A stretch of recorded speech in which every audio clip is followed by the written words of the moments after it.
کہ انہوں نے بھائی نے مزید اسی کے ضمن نے کہا تھا کہ وہ بچوں کا نان نفقہ بھی ادا نہیں کرتا شوہر، تو کیا حکم شرع ہوگا؟ دیکھیں بچوں کا جب تک لڑکا لڑکی بالغ نہیں ہو جاتے اور ان کے پاس اپنا مال نہ ہو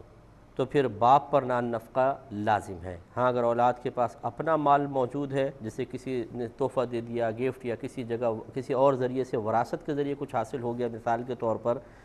تو پھر تو باپ پہ نفقہ واجب نہیں ہوتا، نابالغ کا مال اسی پہ وہ خرچ کیا جائے گا، وہ ختم ہو جائے تو پھر نفقہ باپ پہ واجب ہوگا۔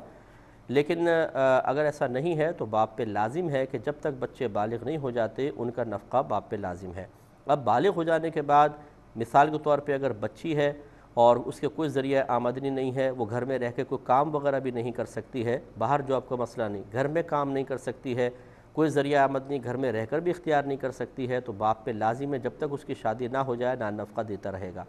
اور اگر بیٹا ایسا ہے بالغ ہو چکا ہے تو اب بیٹے کے لیے یہ ضروری ہے کہ وہ کوئی کام کرے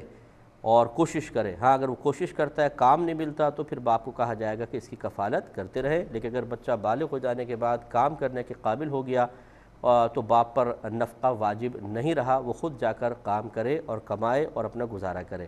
ہاں جیسے بعض اوقات ایسا ہوتا ہے کہ والد صاحب خود نہیں چاہتے کہ بچہ بالغ تو ہو گیا لیکن ابھی تو پڑھ رہا ہے، اگر کام میں لگے گا تو پڑھائی کمپلیٹ نہیں ہوگی، تو وہ اس کی کفالت کرتے رہتے ہیں، اس کو نفقہ وغیرہ دیتے رہتے ہیں، تو یہ ایک احسان کی صورت ہے۔ شرعی لحاظ سے جب لڑکا بالغ ہو جائے، کام کے قابل ہو، کام مل بھی سکتا ہو، تو باپ پہ واجب نہیں تھا کہ اس کو نان نفقہ تسلسل سے دیتا رہتا، لیکن پھر بھی اگر دے رہا ہے تو یہ ایک احسان کی صورت ہے، اس کو انشاءاللہ بہت ثواب ملے گا۔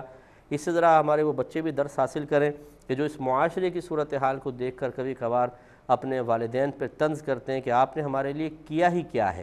تو ان سے میں ایک دفعہ گزارش کروں گا کہ ذرا نان نفقے کے مسائل پڑھ لیں، پھر آپ کو پتہ چلے گا کہ کتنی چیزیں ایسی ہوتی ہیں کہ جو ماں باپ پر آپ کو دینا واجب نہیں ہے شرعی لحاظ سے، لیکن وہ اپنی ضرورتوں اپنی خواہشوں کو قربان کر کے آپ کے لیے ان چیزوں کو پرووائڈ کرتے ہیں، خود نہیں کھاتے آپ کو دے دیتے ہیں، خود نہیں پہنتے آپ کو پہناتے ہیں، خود کہیں نہیں جاتے آپ کو لے جاتے ہیں، خود چیزیں نہیں خریدتے اپنے لیے آپ کے لیے خرید کر آپ کو دیتے ہیں۔ یہ احسان ہی نہیں ہوتا ہے۔